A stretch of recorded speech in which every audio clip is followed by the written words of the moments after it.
গত 5ই আগস্টের পর থেকে বাংলাদেশের পরিস্থিতি জবে থেকে অশান্ত হয়েছে, ভারত বিরোধী নানা কথাবার্তা বাংলাদেশের মধ্যে চলছে। আর আমরা জানি যে বাংলাদেশের যে মুখ্য এই মুহূর্তে উপদেষ্টা অর্থাৎ মোহাম্মদ ইউনূস, প্রধান উপদেষ্টা বলা যেতে পারে, তিনি পাকিস্তানের একেবারে পৃষ্ঠপোষক, অন্যদিকে চীনের সঙ্গেও তার একেবারে গলায় গলায় ভাব।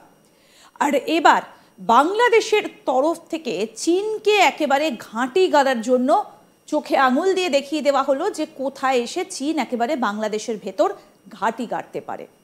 আমরা সবাই জানি যে পাকিস্তানের জাহাজ অবলীলায় কোনো বাধা ছাড়াই বাংলাদেশের ভেতর ঢুকতে পারছে, তাহলে এবার কি চীনও ঘাঁটি গাড়তে চলেছে বাংলাদেশে? কিন্তু আসল প্ল্যানটা কি? বাংলাদেশ, চীন এবং পাকিস্তান, এই তিনটে দেশ মিলে নাকি এবার ভারতের বিরুদ্ধে নানা পরিকল্পনা সাজাতে শুরু করেছে। কেন, কি কারণ, কি সেই পরিকল্পনা, কি ভাবনা চিন্তা, আমরা এই পুরো বিষয় নিয়ে আলোচনা করব। কর্নেল দীপ্তাংশু চৌধুরী এই মুহূর্তে আমাদের সঙ্গে সরাসরি রয়েছেন। স্যার, আপনাকে স্বাগত জানাই আজ তাক বাংলায়। কর্নেল চৌধুরী, একটু জানতে চাইবো যে এই পরিকল্পনাটা আসলে কি?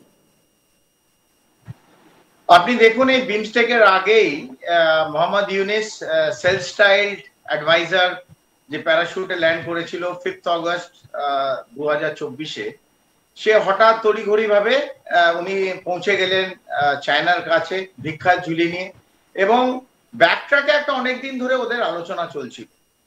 সামনে হয়তো উনি ইনভেস্টমেন্ট বলে, যেহেতু উনি সুদ ব্যবসায়ী, উনি ইনভেস্টমেন্টের নামে চায়নায় গিয়ে শির কাছে গিয়ে কিছু ইনভেস্টমেন্ট চাইছিল। বাট হাউএভার সত্যিকারের যে গল্পটা পেছনে, উনি গেছিলেন তিনটে বিষয়। একটা হচ্ছে লালমনিরহাট, যেটা আমরা চিকেন নেক্স বলি, অথবা শিলিগুড়ি করিডোর, তার সামনে একটা এয়ারফোর্স বেস বানানোর জন্য, যেটা উনি একটা খুললাম ছুট দিয়ে এসছে চায়নাকে। এবং বাংলাদেশের বিভিন্ন যে বাংলাদেশ এয়ারবেস আছে, বিশেষত 4টে এয়ারবেসে, ওখানে আহ্বান জানিয়েছে চাইনিজ এয়ারফোর্সকে যে ওদের 3টে স্কোয়াড্রন অফ JF-17, এই JF-17 মাল্টি রোল একটা ফাইটার এয়ারক্রাফট, যেটা চায়না আর পাকিস্তান মিলে তৈরি করেছে in the similar lines of US aircraft. সেই প্লেনটাকে 3টে স্কোয়াড্রন বলছে বাংলাদেশে আপাতত 4টে এয়ারবেস, আমি নাম বলতে পারি। উত্তম সুলতান মাহমুদ, যেটা বাংলাদেশ এয়ারবেস। আমি একটু দেখাতে বলবো, এই ছবিটা একটু দেখাতেও বলবো, আমাদের সঙ্গে একেবারে গ্রাফিক্যালি পয়েন্ট আউট করে দেওয়া রয়েছে কোন 4টে জায়গার কথা বলছেন কর্নেল চৌধুরী। একবারে এই ইনফরমেশন এখন পর্যন্ত বেরোয়নি, তবু যারা নিজেদের খুব চালাক মনে করে, ওই যখন কনভারসেশন হচ্ছিল একটা ক্লোজ ডোর সিকিউরিটি মিটিং, ওখান থেকে এই খবরগুলো বেরিয়েছে। তো 4টে এয়ারবেসে JF-17 চাইনিজ এয়ারক্রাফট 3টে স্কোয়াড্রন রাখার যে কথা হয়েছে, তার মধ্যে হচ্ছে উত্তম সুলতান মাহমুদ, এটা কুর্মিতলা যেটা আপনি দেখাচ্ছেন, জাহরুল হক, সেটা খুবই কাছে, কক্সবাজারের কাছে, এবং একটা কক্সবাজারে যেটা চট্টগ্রামের একদম সি এর কাছে, সেখানে একটা বাংলাদেশ এয়ারফোর্স বেস। এই 4টেতে আপাতত 3টে স্কোয়াড্রন JF-17 রাখার জন্য আহ্বান জানিয়েছে। এই JF-17 চাইনিজ এয়ারফোর্সের প্লেন 3টে স্কোয়াড্রন কেন বাংলাদেশ এয়ারবেসে রাখা হবে, এই প্রশ্ন নিশ্চিতভাবে সবার মনে জাগবে। এবং লালমনিরহাট, যেটা একদম আমাদের শিলিগুড়ি করিডোর অথবা চিকেন নেকের একদম সংলগ্নে, এইখানে কেন রাখা হবে, এটা বড় প্রশ্ন। চায়না এট অল এখানে এয়ারফোর্স বেস করবে কিনা, এবং ভারতবর্ষ এটা অ্যালাউ করবে কিনা, সবচেয়ে বড় প্রশ্ন হচ্ছে সেইটা, যে ভারতবর্ষ এটা অ্যালাউ করবে কিনা। সেই প্রশ্ন আমি সবার কাছে রাখছি।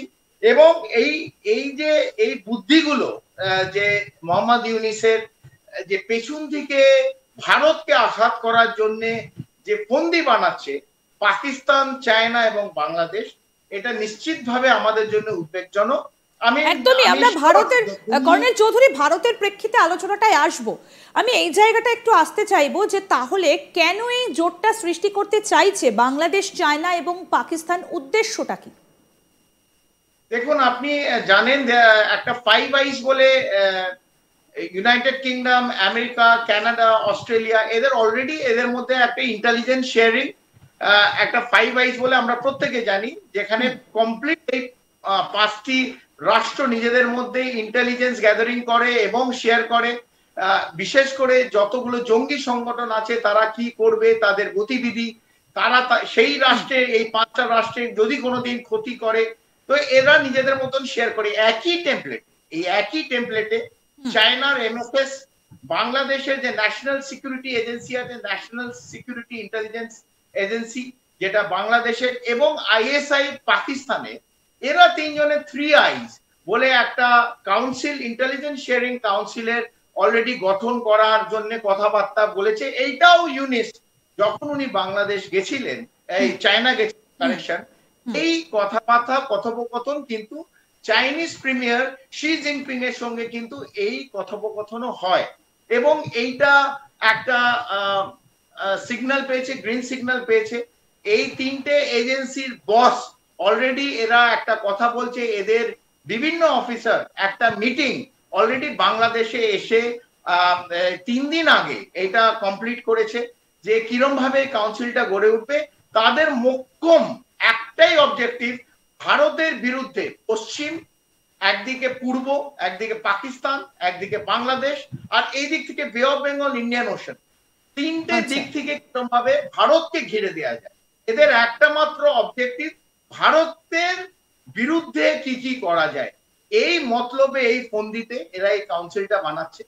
যদি আমি জানি না, এরা বহুদিন ধরে ফন্দি করছে। পাকিস্তান তো আমরা সবাই জানি নিশ্চিতভাবে করছে, টু ব্লিড ইন্ডিয়া বাই 1000 কাজ, এটাই ওদের ডক্টরিন। প্রচুর টেররিজম অ্যাক্টিভিটি করছে। 1989 টি ডেট 26/11 হয়েছে, সবাই জানে, এবং 26/11 জলপথ দিয়ে এসছে। এখনো যে বে অফ বেঙ্গল থেকে এই যে বলছে গার্জিয়ান অফ বে অফ বেঙ্গল, এইটা কিছুদিন আগে আমাদের মোহাম্মদ ইউনিস খুব গর্বের সঙ্গে সবার সামনে বলেছিল, he is the guardian of বে অফ বেঙ্গল। আমরা ভৌগোলিক ভাবে, আমরা জিওগ্রাফিতে 15 দিন পড়িনি যে বে অফ বেঙ্গলের কেউ বাবা আছে বলে, তবে উনি নিজেকেই পিতৃদেব বলছেন বে অফ বেঙ্গলের। ভালো, তবে বে অফ বেঙ্গল থেকে যদি কোনো এরকম মিস অ্যাডভেঞ্চার ভারতের দিকে করে, উড়িষ্যা অথবা বাংলা অথবা বিশাখাপত্তনম অন্ধ্রপ্রদেশের দিকে, তাহলে আমার মনে হয় নিশ্চিতভাবে ওরা একটা মিস অ্যাডভেঞ্চার, আমি এই জন্য বললাম।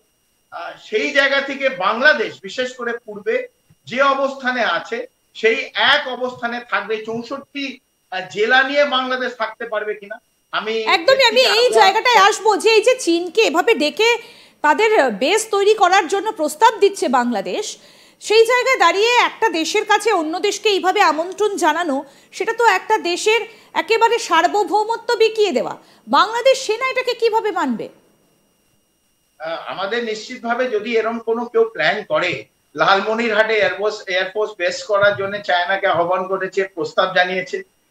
JF-17 বাংলাদেশে আসছে, আইএসআই, এমএসএস আর বাংলাদেশের ফরেন ইন্টেলিজেন্স এবং বাংলাদেশের মিলিটারি ইন্টেলিজেন্সের অফিসার একটা কাউন্সিল বানাচ্ছে।